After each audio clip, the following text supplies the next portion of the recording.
Je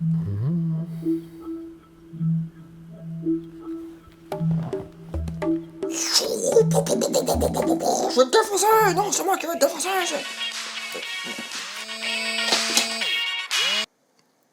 Ouais, allô? Ouais, Florian, c'est Sylvain. Ah, salut? Écoute, je viens de revoir ta vidéo sur l'intelligence artificielle, enfin les 2 vidéos sur l'intelligence artificielle. Et j'aimerais bien qu'on en cause un petit peu parce que je trouve que c'est assez intéressant comme point de vue et puis c'est un sujet qu'on n'aborde pas trop dans la photo. Donc ça te dirait qu'on passe un petit moment au téléphone là pour en parler? Oh, mais tu fais pas chier, attends, j'arrive. Tu déconnes, t'es en Normandie, je suis en Franche-Comté. Oui, non, t'inquiète, ça le fait. Ok, t'es sûr que t'es concentré? Je peux te parler. D'accord, ça va. Non, je voulais juste donc rebondir sur ta dernière vidéo, sur le... Ok. Hear the devil calling. Hear the devil calling. Well, I hear the devil calling. Gotta pay him what he's due. I can't stop the dogs of war. I can't stop the dogs of Ça enregistre là-bas? Là, ça enregistre là-bas. Ça enregistre là-bas? Là-bas, là. Pour vous messieurs, pour vous mesdames et surtout pour vous mesdames. Elles sont où, les dames? Elle est où la poulette? Elle est bien cachée? Derrière la caméra. Bonsoir. Eh bien, les amis, aujourd'hui, nous sommes en compagnie de Sylvain. Salut Salut. Sylvain. On va se refaire le check. Ouais. Parce qu'il y a une... On va pas expliquer le pourquoi du comment, mais tout va bien. Comment ça va depuis le salon de la photo? Ah depuis le son de la photo, Ah super. Pire. Je vois que ça va super. Donc les amis, si nous sommes là aujourd'hui, c'est parce que souvenez-vous, il y a quelques temps, j'avais fait 2 vidéos, une sur le studio de poche, dont une sur ma chaîne YouTube, concernant l'intelligence artificielle et l'émergence d'une technologie qui pourrait potentiellement remplacer les photographes. Et l'idée était d'entretenir un débat, est-ce que oui ou non, l'idée de l'émergence d'une intelligence artificielle dans le domaine de la photographie ou même de la vidéo pourrait avoir un impact positif ou négatif sur les métiers de la photographie ou tout simplement sur l'idée de simplement prendre du plaisir en faisant de la photo. Si demain une machine peut faire ce que tu pourrais très bien faire un week-end, est-ce que quelque part ça va pas te bouffer ton plaisir? Ou ton job. Ou ton job, Pierre. C'est dans votre nature de vous détruire vous-même. On n'est pas dans la merde. Du coup, vous m'avez laissé pas mal de commentaires dans la seconde vidéo et... Oh, je suis paumé. Bon, du coup, vous avez laissé pas mal de commentaires sous sa deuxième vidéo exactement, et on va utiliser ça comme trame pour faire un petit débat et puis Exactement. dire si on est d'accord, C'est- pas d'accord. Mais non, monsieur, je m'offusque. Moi, Ce je n'est suis- pas à ça que sert l'intelligence moi, je artificielle, suis d'accord. monsieur. Je réitère la question. Dans un monde dans lequel un appareil photo est capable de bouger tout seul, de prendre des photos et doué d'une intelligence qui le permet de déterminer si telle ou telle photo est belle ou pas, s'il sent de faire un paysage, il fait un paysage, s'il sent de faire un portrait, il fait un portrait, est-ce que selon toi, ça pourrait représenter un problème dans le monde de la photographie? Vaste question. Vaste question. Alors, ça va pas forcément poser un problème, mais ça va changer la donne. Moi, ce que je pense, c'est que ça va probablement aller de plus en plus dans le sens de la masse. C'est-à-dire, en gros, que les algorithmes aujourd'hui qui apprennent tout seuls, c'est comme ça qu'on développe l'intelligence artificielle de nos jours, vont apprendre ce qui plaît le plus à la masse, ou ce qui plaît le plus, comme ce qu'a fait Adobe sur ses derniers logiciels, c'est pour les modes automatiques, ils ont fait travailler des photographes pros parce qu'ils voulaient quelque chose de très propre. Mais en gros, ils ont pris une centaine de photographes pros et ils ont fait un peu une moyenne des retouches qu'ils ont fait sur certaines photos pour dire notre mode automatique va faire ça. Mais ça reste quand même une espèce de moyenne sur une masse.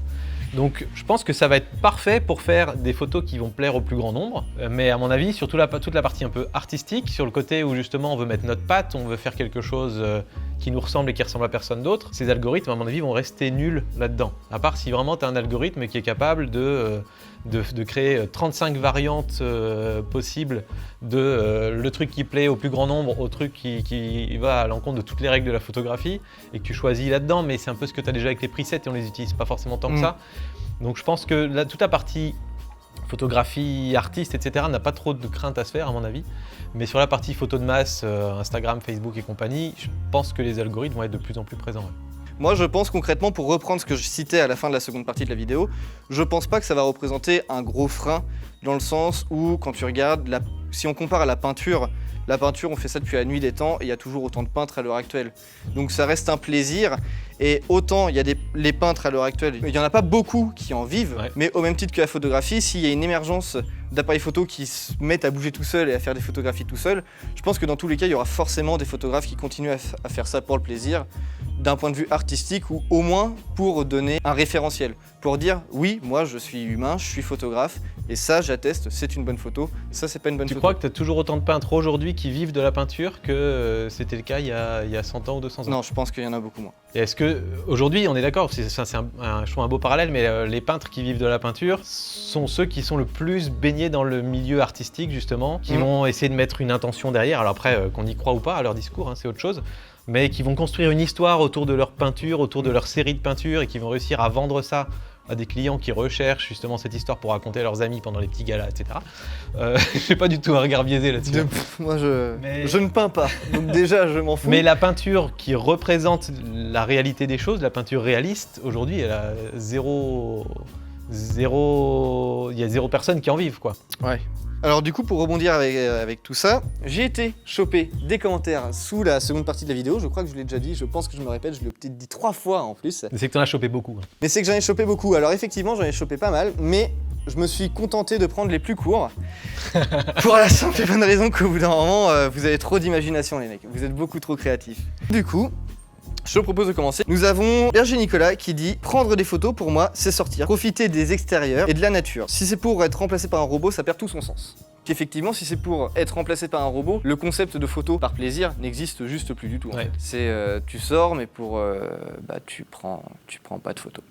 Cela dit, c'est déjà une question qu'on se pose. Quand on se pose la question de prendre une photo en tout automatique ou en mode semi-automatique ou en mode manuel, ou ceux qui vont faire la photo en argentique, qui se compliquent la vie par énormément de choses, mais qui en même temps prennent énormément de plaisir à avoir juste 12 chances de déclencher une photo 12 ou 24, plus tout le développement, etc.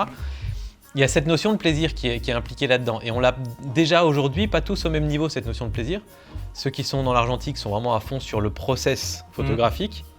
Toi, de ce que je comprends, c'est assez proche de ma démarche à moi qui est le process photographique n'est pas forcément le plaisir principal, mais le plaisir principal c'est d'avoir une bonne excuse pour sortir, se balader, découvrir des trucs et en profiter pour prendre des photos pour partager ça avec d'autres personnes. C'est aussi un plaisir que tu pourras avoir quel que soit l'outil que tu as dans les mains quelque part. Donc ouais, moi je suis 100% raccord avec ça. Je pense aussi, ouais, je pense que n'importe comment, au bout d'un moment, si c'est ton petit plaisir, je trouve même ça très con en fait.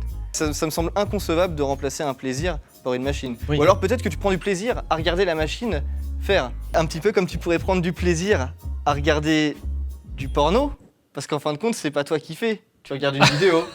Mais là, c'est plus de la photo. Ça part trop loin. Ouais, bien du coup, est-ce que tu veux que je te passe la suivante. Vas-y. Red Turian qui dit en fait si demain on vient me proposer un robot photographe pour mon mariage pour la moitié du prix d'un pro, à part 2 vidéastes mondialement connus pour leur création, je sais pas si je refuserais. Les pros vont prendre cher, mais si une IA peut faire de la photographie, une bonne partie de nos boulots vont être automatisés. Donc tu auras du temps pour la photo. Tu auras du temps pour la photo, ouais, pour ton petit plaisir. Mais du coup, c'est là où ça aurait été intéressant d'avoir Sébastien. Ouais. Parce que là, je pense que ça l'aurait énervé ce genre de questions. Pour info, Sébastien a failli venir, mais il avait un rendez-vous avec des mariés aujourd'hui qui a fait qu'il n'a pas pu venir. S'il avait un robot qui l'avait remplacé, il aurait pu venir avec nous. Bah voilà, bah du coup j'approuve, 100% d'accord. Je pense que ouais, c'est obligé. Alors après, il y aura toujours des gens qui ne jureront que par l'humain. Il y a encore des gens qui passent aux caisses avec des caissières humaines. Et comme moi, qui vont pas aux caisses automatiques. C'est vrai, bah genre moi. Au drive. Moi je pense que ouais, je pense que c'est ça à se faire, c'est qu'une question de temps. Parce qu'en fin de compte déjà, même quand tu regardes certains drones, c'était Lily il y a quelques années, je crois que ça s'appelait Lily. Tu le laisses et puis il te suit quoi. Ils ont fait banqueroute d'ailleurs. Ah ouais? Ils ont jamais lancé leur truc. Ah merde. Bah ok, mais admettons que Google reprend le brevet, ce qui est totalement faisable. Les mariés, ils se mettent le boîtier dans la poche, puis le drone, il les suit toute la journée. Si ça se trouve, c'est déjà potentiellement possible. Ouais, en fait. Je pense que ça va être faisable. Il y a juste dans l'église, ça risque d'être un peu le bordel si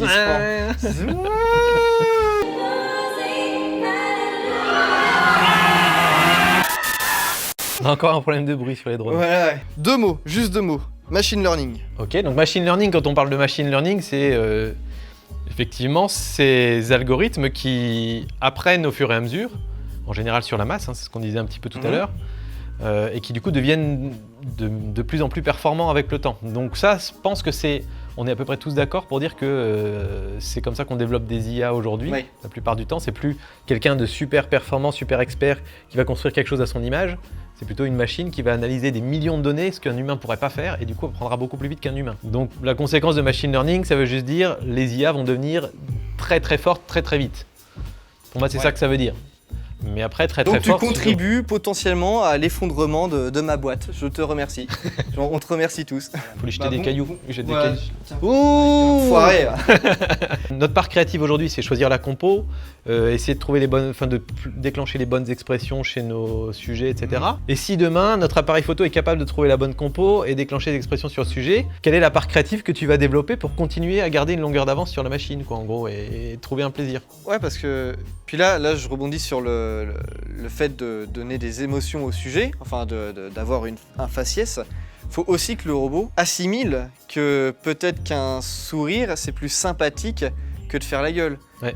Enfin, à moins qu'il y ait une intention artistique derrière. Mais du coup, quelle intention tu as envie de donner à ton sujet, dans quelle composition, dans quel contexte, tout simplement. Parce que si c'est un mariage et que le robot il dit souriez s'il vous plaît, parce qu'il a appris ce Tu auras des beaux sourires comme ça. Cet abruti là, il a appris qu'il fallait sourire. C'est comme ta mère quand t'as 5 ans, souris. Allez, souris, vas-y. Forcément, sur un mariage, je suis heureux. Ouais. Je suis super content. Mais tu vois, la photo de portrait, à mon avis, c'est vraiment un truc où l'IA va avoir du mal à prendre le pas sur les photographes. Parce que même dans le tri des photos, quand tu es une machine, comment tu fais la différence entre un sourire forcé et un vrai sourire? Il y a des telles nuances entre un petit sourire en coin, un vrai sourire franc, un sourire franc forcé. Voilà. Et ça, nous, notre Avec cerveau les yeux. arrive à l'interpréter, on arrive à se dire, là, ce sourire-là est forcé, celui-là est sincère. On arrive à s'en rendre compte, mais une machine, elle serait incapable de s'en rendre compte. C'est pas Là, bien, pour le coup, ouais. je pense que ça prendra des années à... Puis pour le peu que t'aies des lunettes, ça masque un petit peu quelques traits du visage. Mais tu vois, entre un truc un peu comme ça, et un ah, et encore, celui-là, il est forcé. Et encore, Il y a si ça se trouve, tellement de nuances, quoi. cet abruti-là, il va pas la prendre en photo justement parce qu'il va constater que. Il n'y a pas assez de dents, il n'y a pas plus de Ouais. 60% de dents. Ou... Moi, j'imagine pendant un mariage, c'est toujours là, on est resté sur le mariage, mais t'as la bande de potes du marié qui passent devant le robot et qui font les cons, hein. Et comme ça. Et là, c'est le moment où tu sais qu'il faut la prendre la photo. Et tu sais qu'il faut pas la rater non plus parce que si elle est floue, tu te dis c'est pas grave, c'était pas une photo très importante. Mais merde, quoi, j'ai raté un moment cool. L'appareil photo, le robot. Non, mettez-vous droit s'il vous plaît. Voilà, c'est ça. Allez, Ah, on pose, on fait le truc. Mais ta race, enfin, je veux dire, là, c'est chiant. Là, c'est juste chiant en fait. Nouvelle question de Charwill Show. Pour les pros qui font de l'artistique, je pense que c'est comme les peintres, mais pour les photos d'illustration, ça va augmenter les bases de données payantes où vont les sociétés qui veulent juste des photos pour leur site sans se soucier de la plus-value du photographe. Parce qu'avant, c'était Martine de la Conta qui faisait les photos. C'est exactement ce qu'on disait tout à l'heure en fin de compte. Enfin, ce que tu disais tout à l'heure, ça va augmenter les bases de données et du coup, ça peut être cool pour un entrepreneur. Au lieu de payer une presta d'un photographe, il va sur une banque de données, il paye 10 balles au lieu de 100, mais il a une banque de données absolument gigantesque. Mais j'ai fait une connerie? Non, j'allais encore te couper la parole. Il est chiant, hein, tout le temps. Je trouve l'exemple de la base de données très bon, c'est les sites de microstock, tu sais, où tu peux faire de la... Ouais. On va trouver aujourd'hui, si je fais un site, je vais aller sur un de ces sites-là et pour 1 €, je trouve une photo qui me plaît avec des gens qui font un peu corporate et compagnie. Du coup, tu vas pas te faire chier à aller chercher un photographe pour te faire une photo et de le payer 500 balles alors que tu l'as déjà sous les mains. Et en plus, si ça se trouve, il va pas faire ce que tu avais dans la tête. Voilà. Et ce que je trouve intéressant, c'est qu'aujourd'hui, donc, ces microstocks vont vous proposer des milliers, voire des millions de photos universelles. Et à mon avis, si l'IA se développe et que demain, je dis n'importe quoi, dans ta maison, tu as 50 appareils photo, à ton boulot, tu as 50 appareils photo qui prennent des photos ou qui filment en permanence et qui peuvent prendre des captures, on pourrait se retrouver, moi je pourrais me retrouver sur un microstock à avoir 200 photos de Florian Agnières. Et du coup, pour faire ma miniature YouTube de la vidéo avec Florian Agnières, je vais choper une photo là-dessus et j'ai même pas besoin de te demander de m'en envoyer une. Ou je peux te prendre pour faire une pub pour C'est du clair. chocolat. Ou voilà. Grave. Parce que tu pourrais te retrouver avec des photos de tout le monde.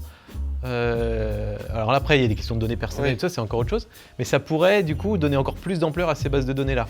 Admettons que les robots se font acheter par le plus riche, on va dire Google.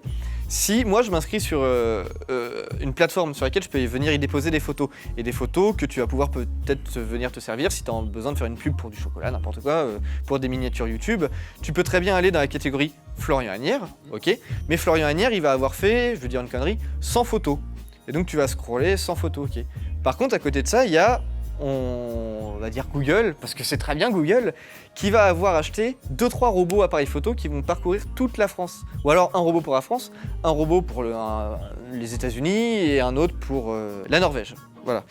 Et bah du coup, quand tu vas aller sur la base de données Google, il n'y aura pas 100 photos à avoir, mais tu en auras peut-être, je sais pas moi, on va dire 5000. Et donc du coup, toi tu auras plus de facilité à trouver, enfin tu auras peut-être pas plus de facilité, mais il y aura peut-être plus de chances que tu trouves la perle rare chez Google que chez moi. L'argent, il va revenir à celui qui a le plus d'argent. Qui a le plus de données à la Ouais, base. voilà. Donc celui qui a le plus Effectivement, d'argent, qui a acheté le plus de robots. On arrive dans les questions de données personnelles et tout ça qui sont assez intéressantes, je trouve. Parce que, imagine, aujourd'hui, on fait des vidéos sur YouTube, Ouais. on se fait des lives sur Facebook quand on se parle, Non, on se fait des Facebook, on a dit pas On se fait des Skype, on se fait des machins comme ça, Skype qui appartient à Microsoft, etc.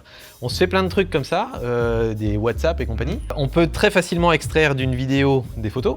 Mhm. Donc moi perso, je sais pas toi, mais moi je lis pas tous les petits caractères quand je me connecte sur Facebook, sur WhatsApp et compagnie. Ah. Si ça se trouve demain dans leurs petits caractères, ils disent vous nous permettez de vendre sous forme de photos fixes toutes les images extraites des vidéos que vous tournez dans les services de live, de discussion avec vos proches et compagnie.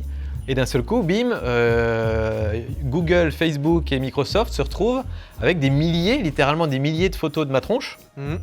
beaucoup plus que ce que je pourrais jamais fournir par moi-même, soit Ouais. sur une banque ou autre, et ils peuvent les vendre à qui veut, par exemple. Ok, bah. C'est mal barré. pour ces- Laissez tomber. Ah, laissez tomber, arrêtez tout. C'est Paul Langla qui dit. Salut Paul. Je trouve ça débile de fabriquer des machines dans le sens de nous faciliter la vie parce qu'au fur et à mesure, les gens vont perdre le savoir-faire et devenir dépendants de ses propres machines. Mhm. Oui. Oui. Tout à fait. Question suivante. C'est pas faux, Paul, c'est pas faux. Ah, c'est pas faux, mais après, pour autant, est-ce que c'est mal ?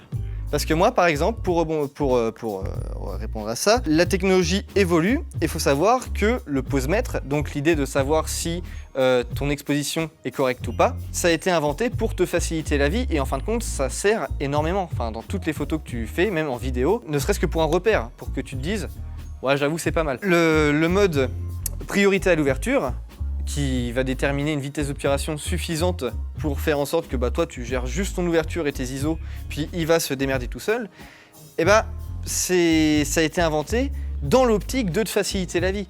Donc après, devenir dépendant, je sais pas, mais moi perso, c'est vrai, tu as raison sur ce coup-là, je suis dépendant du mode priorité à l'ouverture. Ouais.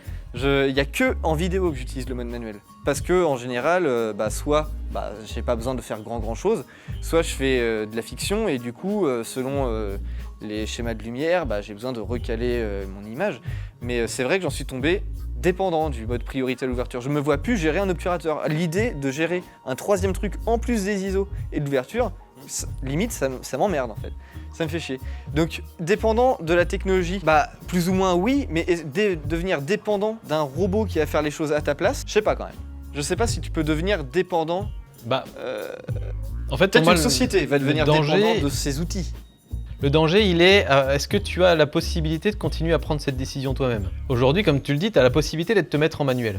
Donc tu peux choisir chacun des paramètres. Tu as la possibilité de shooter en argentique ou de shooter à la pellicule tes films si tu as envie. Donc tu as toujours cette possibilité-là. Le danger, il vient à partir du moment où Canon, par exemple, te vend, ou tous les fabricants d'appareils photo te vendent des appareils photo ou des caméras qui n'ont plus que le mode automatique. Tu n'as pas le choix de sélectionner tes paramètres et du coup tu n'apprends plus justement l'impact de chacun des paramètres et à prendre tes propres décisions. C'est là qu'il y a le danger.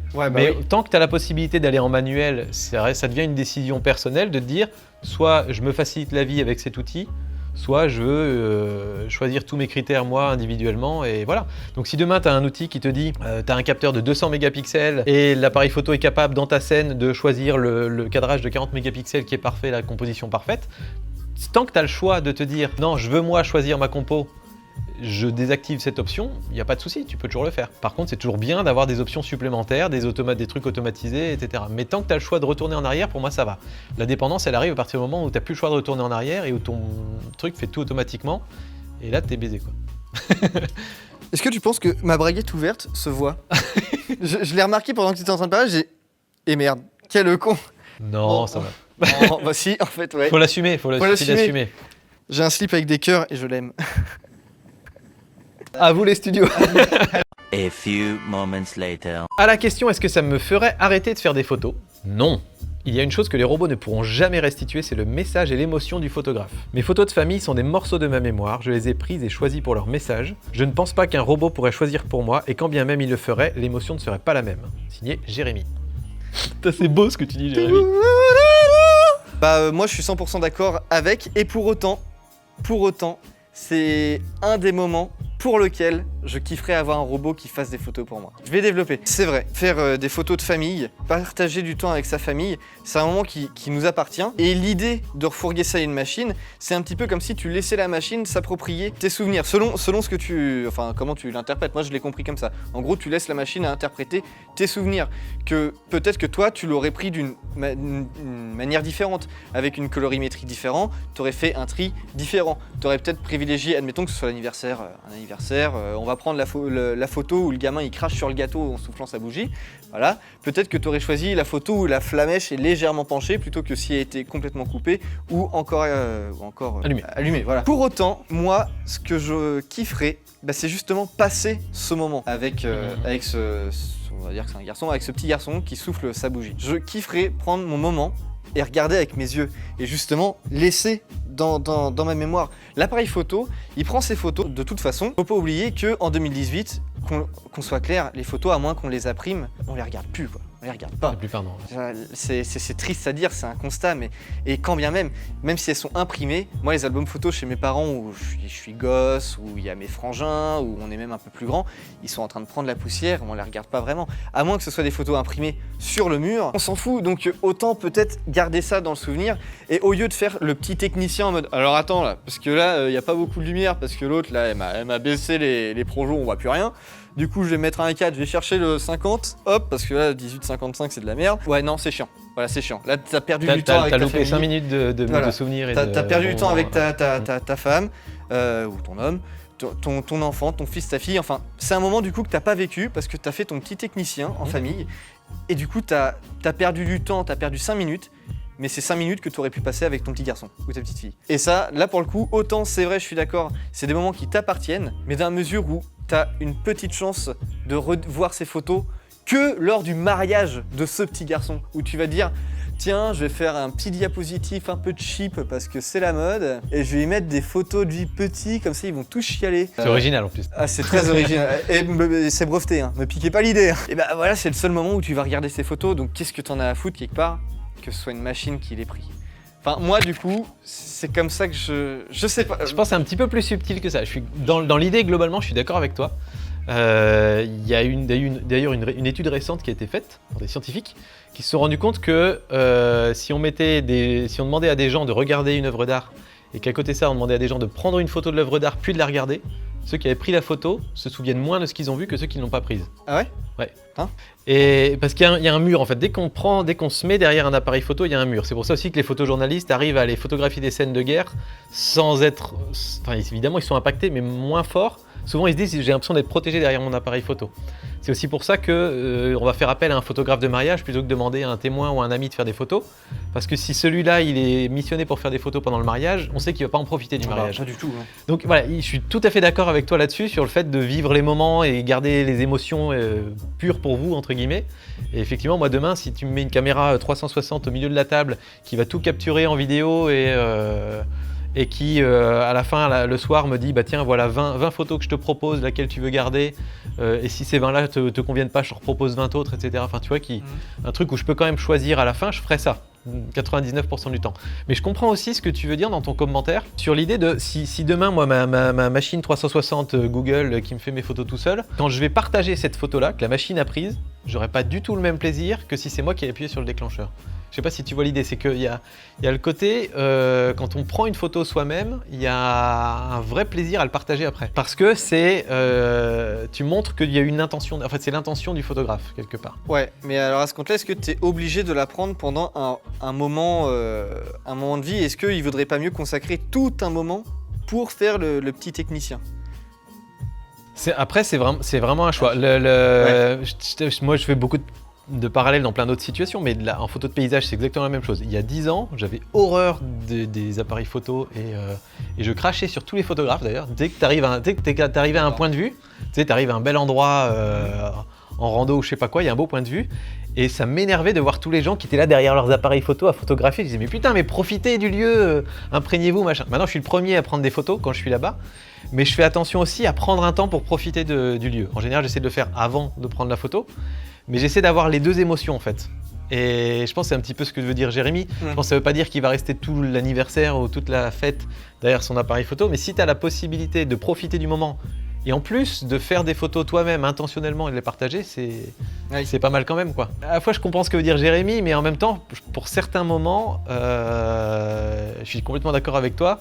Je préférais qu'une machine fasse à ma place pour passer un max de temps avec la famille. Mais après, faut dire la vérité, des fois pendant les repas de famille ou les trucs d'anniversaire, c'est long, c'est chiant. Et il y a peut-être des moments où on est bien content de pouvoir prendre notre appareil pour s'occuper un peu l'esprit. Donc, Ouais, bon, tu marques un point, ok. Un point pour il y a toi. des moments, c'est plutôt pas mal en fait d'être C'est photographe. vrai. Voilà. Ouais.